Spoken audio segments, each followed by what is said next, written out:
welcome back to Pro and Noob, our final session for Cowboy Bebop. We've obviously finished the show last week, so we're just going to talk about everything to do in this one.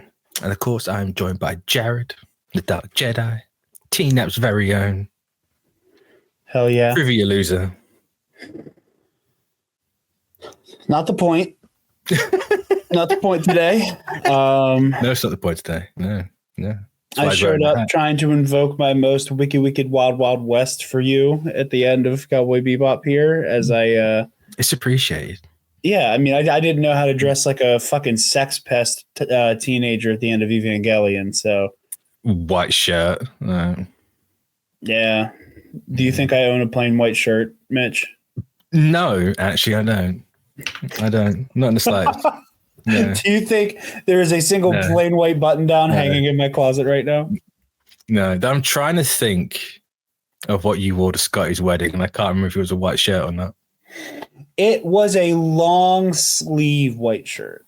God, I'm never going to beat the fucking Roosevelt's shill accusations. It was so at the end of the year, they do what they call their Gatsby collection, which is basically like a handful of dress shirts for people to wear on New Year's Eve. And I wore my Gatsby shirt as my dress shirt for the wedding.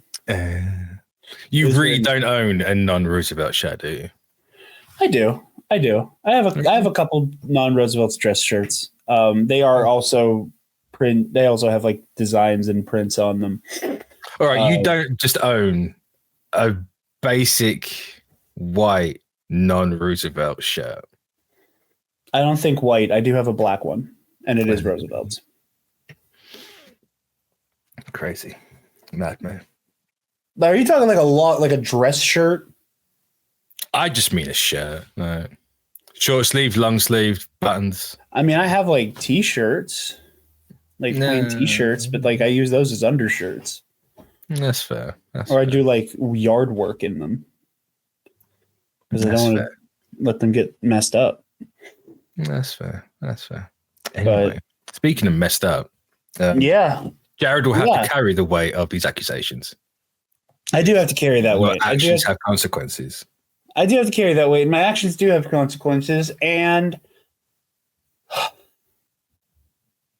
what a show! Mm-hmm. What a show! You know, I understand. Like, it was one of those with Evangelion, you know, going into that, I was like, again, all of my exposure was, I know this show is legendary. Mm-hmm. I know that this show has a very captivated fan base. And I think there's giant robots. You know, like that was what I was going into Evangelion with. Mm-hmm. Going into Cowboy Bebop, I had seen the first episode many, many years ago. And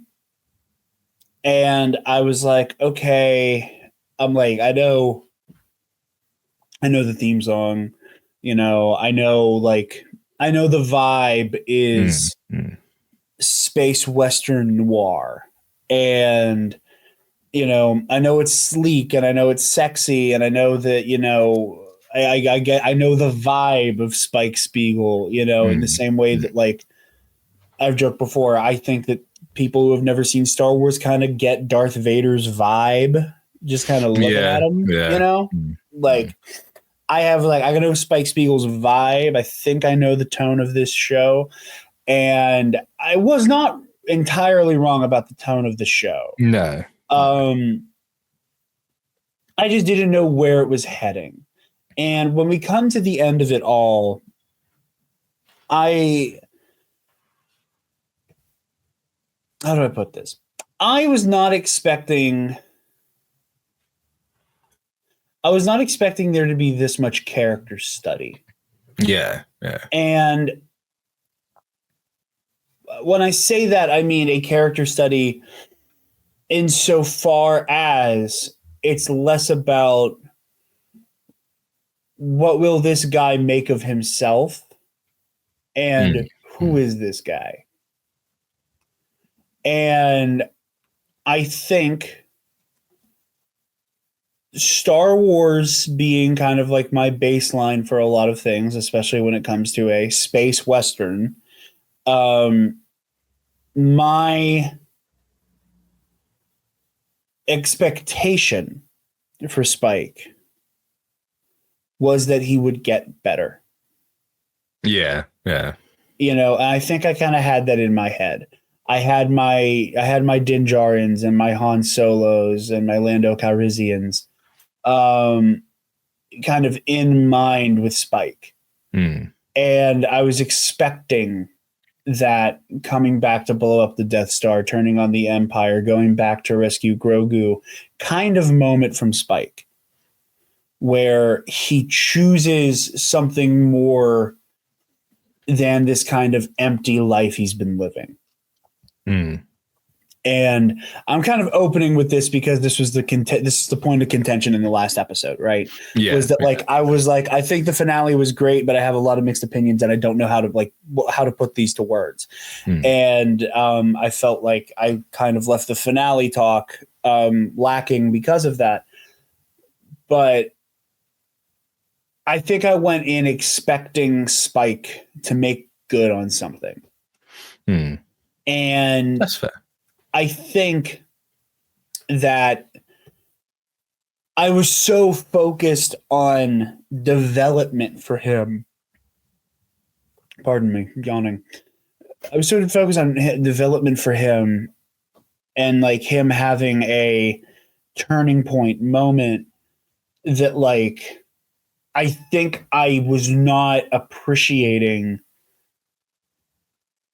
the statement the story was making about the choices he's been making. Interesting. And I think that I kind of was like, okay, and now's the moment you choose to live for something. Now's the moment you accept like Faye, Jet, Ein, and Ed as your family, as people who you love, is like that there's more than just chasing this high that is how you remember Julia.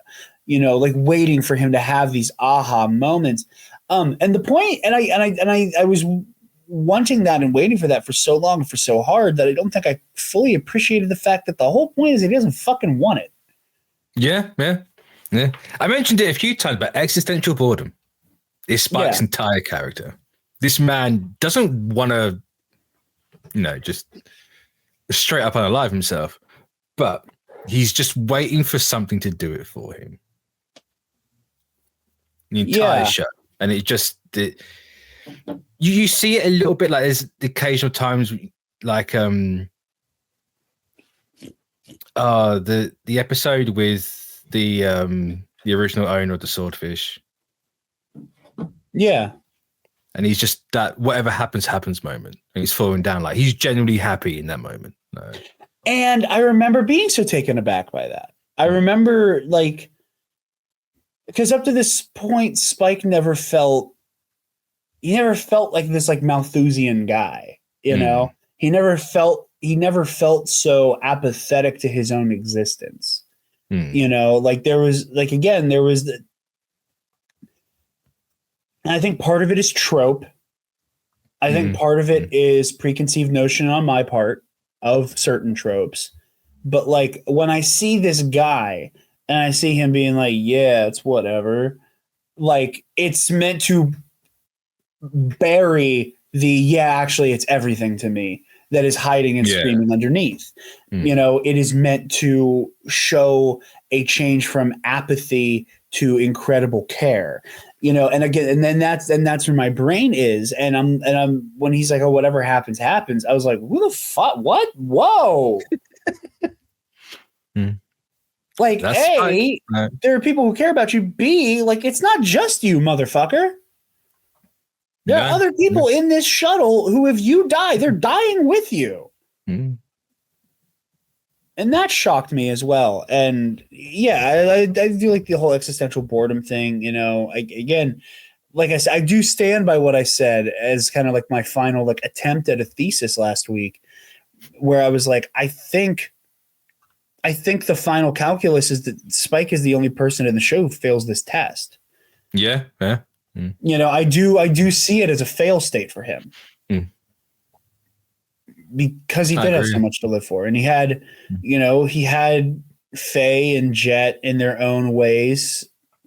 Jet more subtle than Faye's, kind of begging him not to do what he was about to do, but also understanding there was no stopping him, and that like this is what he wanted. He wanted to. He kind of ready to go off into that sunset. And he wanted to do it on his own terms. He wanted to do it in a way where he gets retribution. Again, he took a lot of people with him in the end.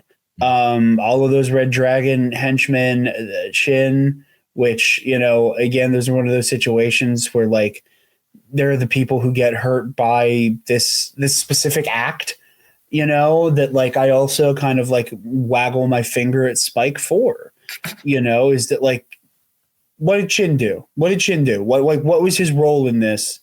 You didn't have the decency to tell him not to wait for you to come back. But would he have waited is the question. Sure, and that is a question to ask. But when Shin is like, when he makes it clear to Spike with his dying breaths that he only stayed within the Red Dragon as long as he did, with the hope and expectation that Spike would eventually come in and take over the organization, Spike had an obligation to be like, that's never going to happen. And Spike had ample opportunity to tell Chin, like, hey, I'm going to get Julia the hell out of here and I'm gone. But does Spike have the obligation if Shin never said anything and he just stood there waiting? How can he say anything if nothing's been said to him? No, but like, I don't know. I feel like Spike knew Chin well enough to know. I mean, possibly that was what he wanted, and to be like, "Hey, man, I just need you to know it's not going this way. I'm getting mine, and I'm getting out." But again, it's stuff like that. If he tells him he's getting out, then that's someone who knows that he's not dead, right? Because the whole point of him leaving and running away was that people think he's dead. If he's told someone he's not coming back, then there's a loose end who knows that he's alive. Yeah, I understand that. It's just like, I just feel bad. Exactly. And I feel bad for the people who are caught in the mess. And, again, when I went into this show, my expectation was fun, sexy, sleek, suave. Sound like it, yeah. Because that's the whole iconic theme song. Like there's just a sleekness to this show that again, like it's that, and I don't mean like sexy in terms of like the characters are hot. I mean sexy in the way the car is sexy, where it's like, some people would say it's the same thing, but yeah, sure. But just that there is just a raw, unmitigated coolness. That like that is the only word in the English language to harness that level of just sheer swagger, is that there's a sexiness to it. And again, like with Evangelion, and again, part of it might be just the presentation of this show we're making right now, is that when we open Evangelion with you showing me the trailer, and again, all I know is it's iconic, it's legendary, maybe robots. And the trailer is giving me all of this, like, just chaotic symbolism. And, I feel a great cosmic weight, but I can't quite put my finger on what, obviously. Yeah. And going into Cowboy Bebop, having seen the first episode, having, seen the intro sequence several times, being around, growing up around a bunch of anime fan band kids, it had not been the first time I had heard a stray, kind of coming out of the corner of the room, that was not rare for me. And I'm also just now remembering that me, Levi, and Travis were all alto sax kids. And forgot that we were all three of us in the same section. That was a weird little brain blast that happened from my anime forebears. But yeah, I was not expecting this show to be so much about the concepts of running away and the concepts of letting go, and running the difference between running from something and running towards something, and the concepts of like of the difference between letting go and making peace and not caring. And I think those are kind of themes I wasn't expecting the show to traffic in. That's if with Evangelion, when I kept, and again, it was made even funnier by the infamous Last Song Standing debacle. I had brought up Mr. Morale and the Big Steppers once or twice before that happened, and like all of the themes of that album. And if I were to invoke another album that means the world to me, and like the themes adjacent to it, reflecting on Cowboy Bebop in the week since I finished it, and listening to some other people kind of give their analysis on it, which I really enjoyed hearing.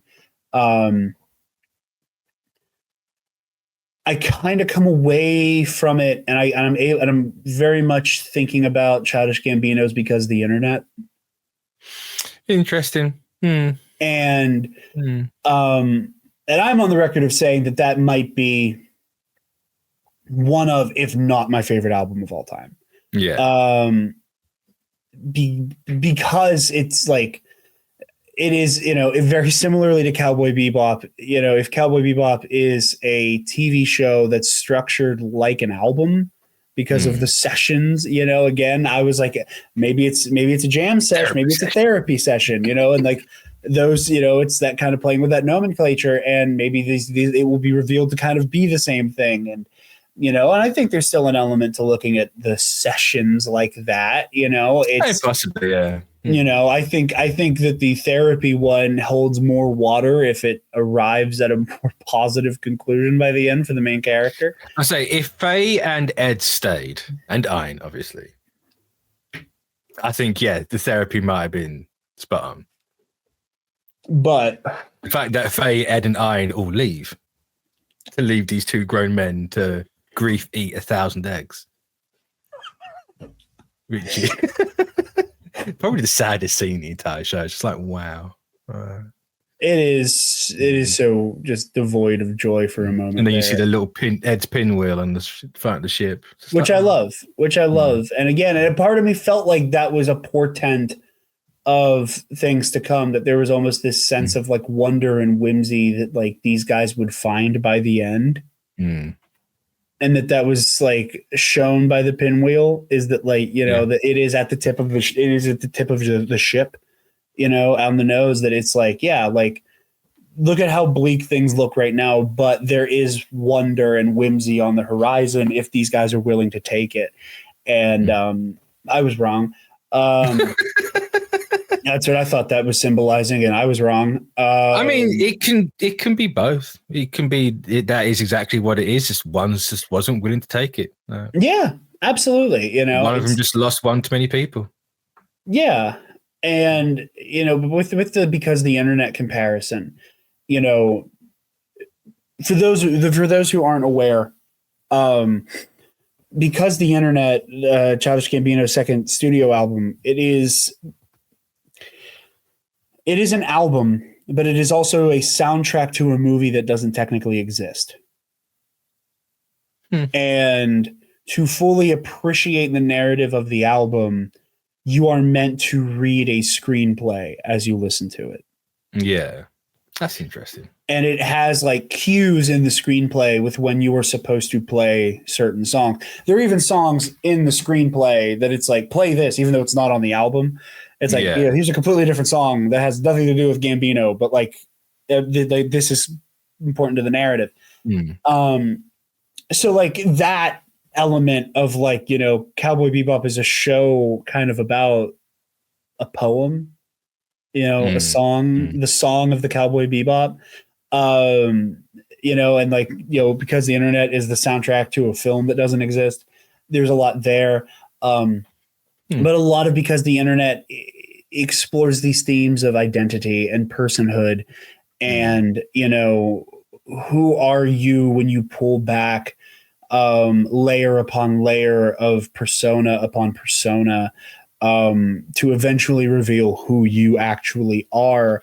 In this case, specifically in the internet age and in all of those, like, we're more connected than we've ever been, but we're more, but we're more impersonal than we have ever been as well. And both spoilers for the screenplay for Because the Internet, but both Because the Internet and Cowboy Bebop end in the protagonist kind of pointlessly dying and dying in ways that they had been given every opportunity to stop certain behaviors that they were hurtling towards. And I was thinking about it. I was thinking about it last night, actually. We had just gotten done recording an episode of Ionized Bastards, and I was getting ready to sit down and play Baldur's Gate for a little bit before I went to bed.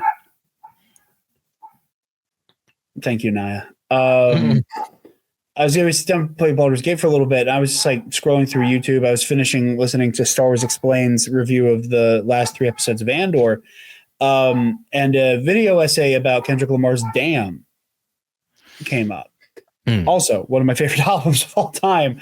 And I was talking in the group chat I'm in with all of my like Star Wars land friends about how, in the same way that Evangelion made me think of Mr. Morale, the Ahsoka show made me think of Damn. And now when I listen to Damn, I think about the Ahsoka show.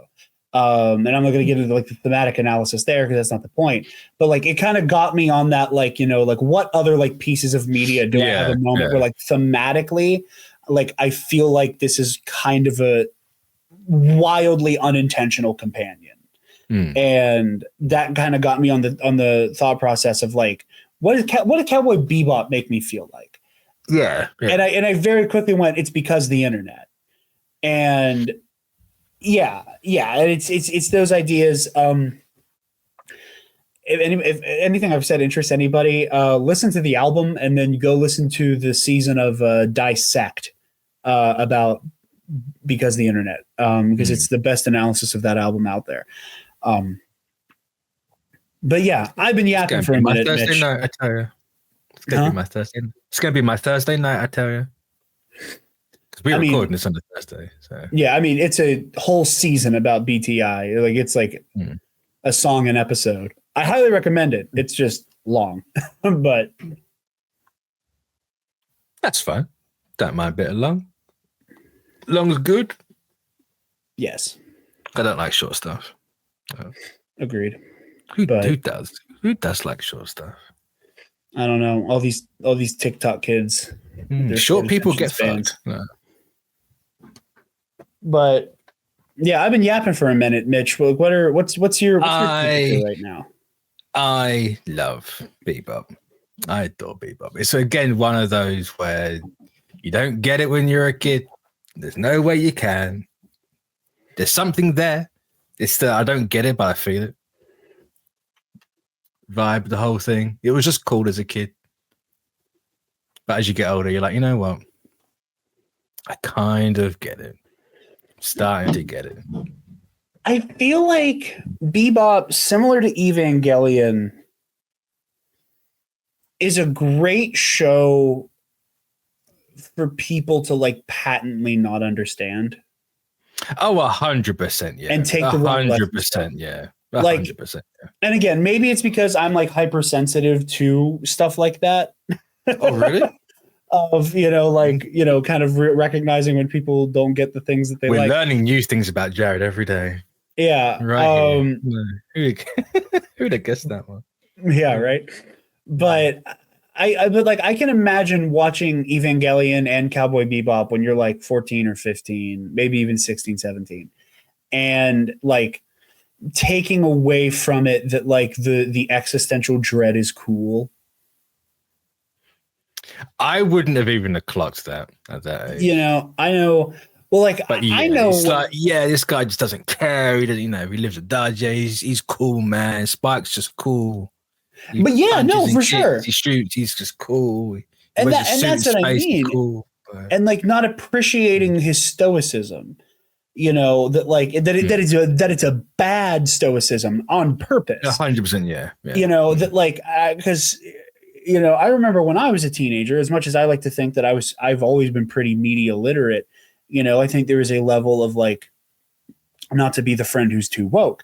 But I think that there's something to be said for like the way that young men consume stories about men, be they, you know, Spike's age or Shinji Ikari's age or whatever, that like these stories about, you know, dread and about like carrying this profound emotional weight, and the way that it kind of breaks them, that there is something like, that there's something beautiful and admirable in the breaking and not tragic in the way that they had every opportunity to avoid that breaking, and they just didn't understand that they did or didn't want to.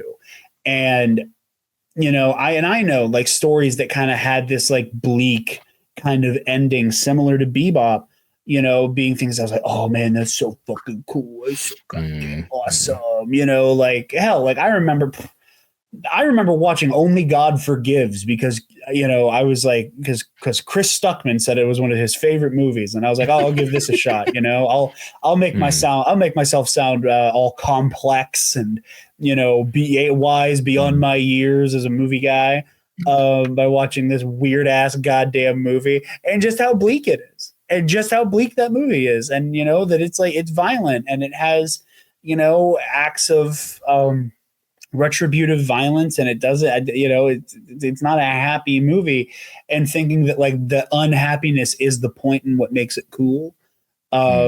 You know, again, we're not going to get bogged down in this conversation. You know what I'm about to say? Like, it's the Andor of it all that will always be kind of like the dark mark on this series, that, you know, people appreciate it because it's dark and adult and gritty and all of these meaningless fucking buzzwords, and they're not appreciating what it's about, just that it's not kid friendly.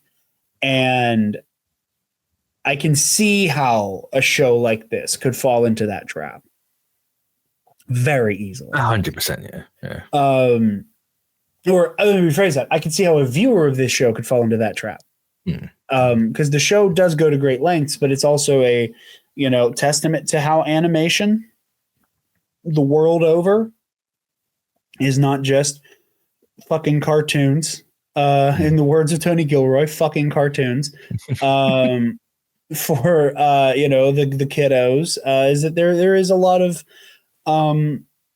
you know, emotional complexity that is explored in these shows. And yeah, like I said, it's not that I wasn't expecting the show to go to a complex and like morally or emotionally heavy and complicated place.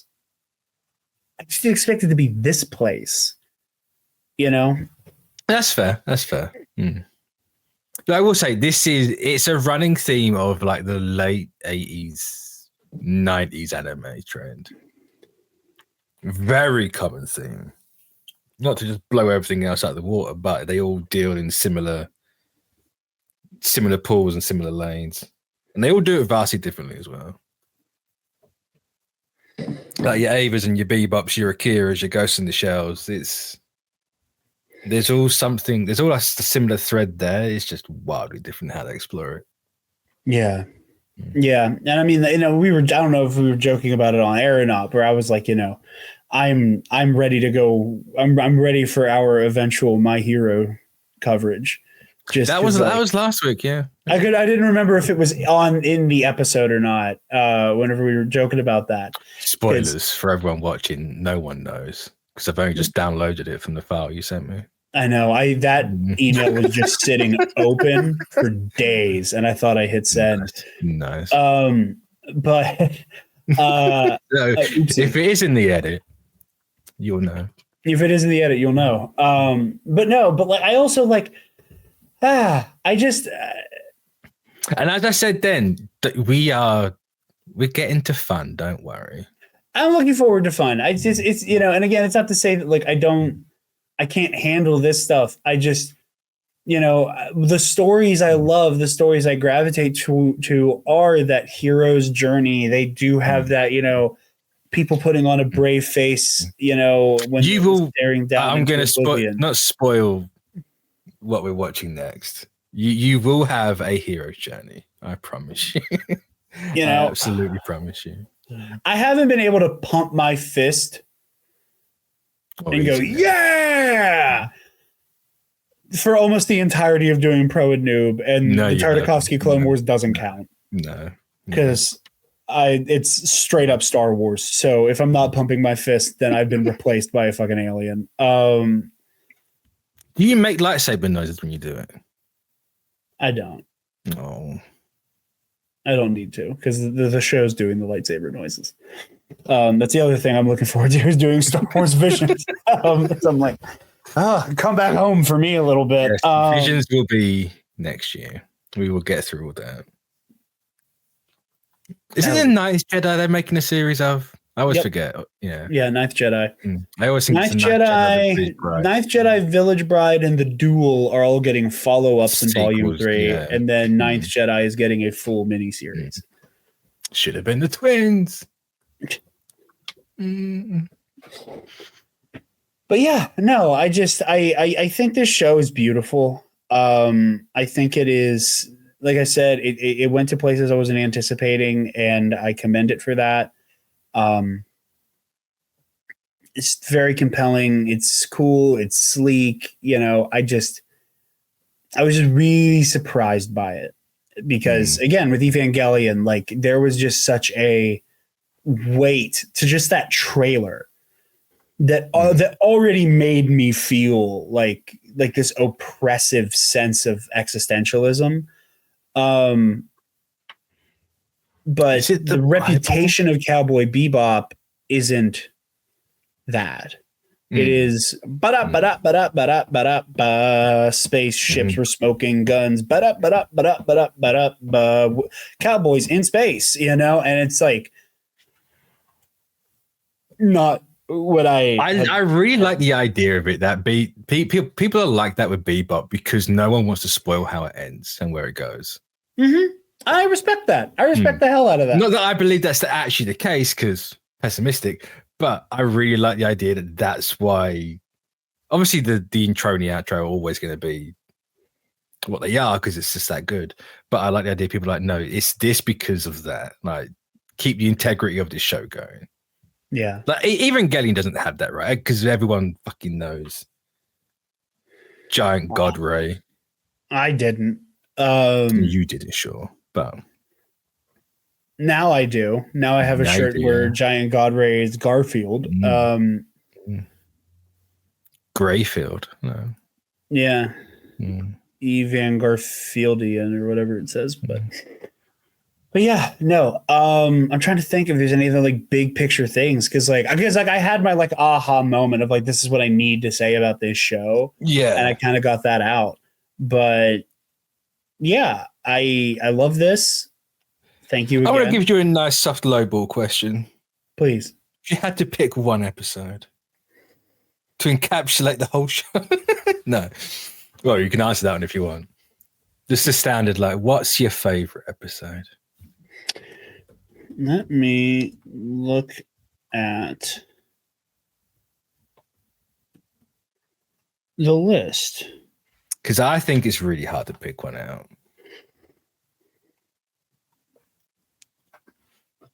I think it's really hard to pick one out. And honestly, I don't know if I can answer the question myself, to be honest.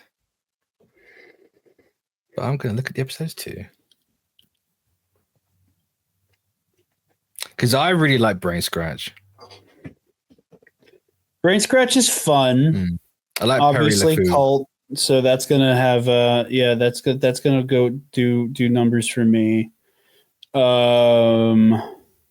Like Teddy Bummer, I really like. The Jupiter Jazz episode. I like all the episodes, to be fair. I would say Jupiter Jazz as a like two-parter, I think is really, really good. I like. Also has one of the best memes from this show. What's that? It's where Spike's in that massive pink puffer jacket. He's like, do I look like I have money? Like someone's trying to rob him or something. Oh. It's just the way he's just standing straight there. I also really like. In fact, I think my favorite one might be. I can't think of the name of it. The Heavy Metal Queen. I think that's what it's called. With what's her face in the trucks. I really like the episode. Yeah, that's the right title. I think I will say I think a lot of the Jet episodes really stand out to me. Gamma Meat Elegy is a banger. Obviously the Jupiter Jazz two-parter is great. Black Dog Serenade. Great title. Yeah. Perry LeFou. I just love for Mad Poirot. Like that was just such a fun fucking villain. And one of the few times the show has a villain in it. Yeah. And also just the tragedy of Real Folk Blues as a finale piece. Yeah, I mean, among them, I think are all my favorites for varying reasons. I think is like where I fall. I don't think I could pick one. Personally, I think if I had to, I'd go. I'm gonna assume a Jet episode. If I had to, it'd probably be Gamma Meat Elegy. If not Jupiter Jazz or Real Folk Blues. Which I adore how you went from. Yeah, it's probably not. Obviously, I'm not even paraphrasing here. It's just making things up. Really, like Jet's the worst. To Jet's my favorite. Yeah, you had that complete arc in like an episode. So it's like, okay, I get it now. Yeah, I was like, I really nothing's going on with Jet, and that's fine if that's going to be his role into. Oh, actually, Jet rules. Though Jet does arguably, factually get the most character development. Oh, by a country mile. So yeah. Jet Faye. I don't know if probably Spike and Ed. Ed doesn't get it, which is unfortunate because I really like Ed as a character and a concept. Ed does not get a lot. No. Ed is the vibe. Yeah. When people say about vibes with this show, the vibe is Ed. You want to know, kudos to this show. And like, and again, because of my time as like a Star Wars fan who's like ashamed of my fellow fans a lot of the time, I have like a lot of patience and grace for child characters who might be annoying. Yeah. Just because like, I've seen how ugly that gets. And I'm aware of the fact that Ed is played by an adult. But it's still part of my brain that activates that before I'm like, oh, this kid's so goddamn annoying, to like not be this like joyless fucking jackass about it. I will say every time we heard an Ed-ism, I didn't mind it. And I kind of thought it was amazing. I love, like, there's a part of me that kind of came to love Ed just like sing-songing, just like some shit only a kid could say. Because Ed's the only joy in the show. yeah. Oh, that's for sure. But I just mean the way that they would just be like, oh, and I'm looking and I'm looking and the gooking and I'm gooking looking. And I'm like, sure, kid. Yeah, you're gooking looking. I don't know what it is. I think Ed might be the only child character I've ever seen in anything where I haven't seen people absolutely destroy it. Just for the pure basis of it's a kid. That astounds me. If they're out there, I've never seen them. So, hey, and you know what? Stay out there and stay away because I don't. So need that everyone just loves Ed. correct opinion, I think. Mm-hmm. I agree. Are you done? Have we got everything? I think that's all I got. You sound like you went to do a British accent then. No. Good, I appreciate it. Welcome, Governor. I don't think anyone said governor in like 400 years. This is fun. Mitch, you got to let me get a couple British accent jokes in as I let you get me on camera wearing a fucking fedora. That was by choice. You didn't ask. I didn't ask. So I know you didn't, but I'm saying I'm giving you the opportunity. This is literally a take and take situation. I'm just saying I did this for you. So the least you can do is be a little bit grateful that I'm letting this image currently exist and I'm not wearing any other Indiana Jones paraphernalia to justify the hat I have on my head. Because like I said, this is the closest thing to a cowboy hat that I own. Which kind of surprises me. I don't know why. I think I'm going to buy an actual cowboy hat before Mando and Grogu comes out. Go full Filoni. I'm going to go full Filoni. I want a cowboy hat, and I'm going to get the like cowboy Mando Roosevelts for when the movie comes out. And I'm going the other direction for Space Cowboy for when that shit comes out. Rescind the sack so you can get the right squeaky tone that Filoni has. Hey, we're both from Pittsburgh. That's close enough. Yeah, but that man talks like a 12-year-old on Xbox Live, just without the profanity. That's funny. That's really funny. But do you want to know what we're doing next? I do want to know. Or would you like it to be a surprise? I would love to know what we're doing next. We're doing nothing. The show's cancelled. Bye, everybody. We are doing a little show called Dan to Dan or Dan to Dan, whichever way you want to pronounce it. Okay. I say Dan to Dan. That's what I thought it was. I thought it was Dan to Dan. I was like, I'm not 100% certain, but I was like, if you'll gun to my head, figured it would be that. So hell yeah. I don't know how you're going to take it, especially that first episode, but just a little sizzle in there. Just want to see what it looks like. Just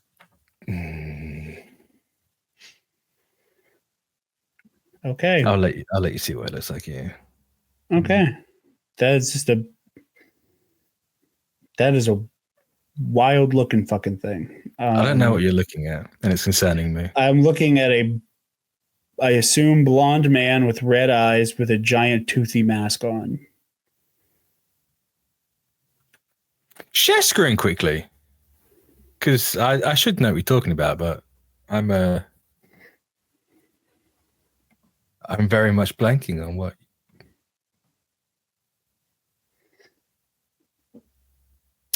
Oh yes.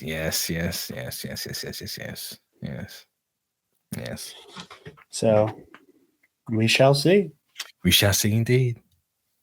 We obviously are going to be catching up for season 1 when season 2 drops in July. We don't know if we're going to be doing it beforehand or we're going to be doing it as season 2 comes out. We shall see, depending on Jarod's schedule. But That is the next one we are doing. Stay tuned. Stay tuned. And you'll have to carry that weight. You have to carry that weight. But you know what? We'll see you, Space Cowboy. Have you come round on that just before we end it? The carry your weight line.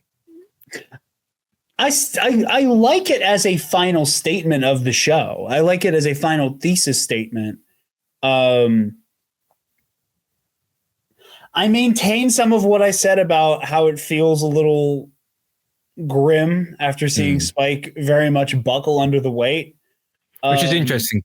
I did agree with you last week, but I looked into it and so many people took it the opposite way. Yeah. Took it what way? Like in a more positive way. I think it's meant to be positive. It's just hard to read that as an upshot a positive, yeah. After Spike signed up for assisted suicide by arch nemesis. And it's a way to go out, at least, though. Oh yeah, Spike was cool to the end. Cannot relate. Anyway, you never. The know. ops are never taking me in like that. Do you have any ops as cold as Vicious though? As cold? Cool. As cool. He's thinking about it, so the answer's no. I mean, it depends on how you define cool. Not a Star Wars fan, cool. I think Alden and Scotty are pretty cool. I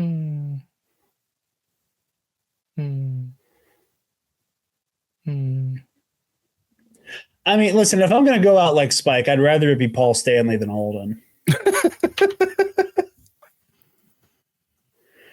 I'd rather come away. I'd rather come away getting like, some like katana Ozempic across my gut from Paul Stanley. Yes. And Ozempic slash the gut. That's extreme weight loss right there. I can just hear this. How we doing, people? Stay classic. But yeah, someday, somewhere, we'll see you, Space Cowgirl. Ba-da-ba-da-ba-da-ba-da-ba-da-ba.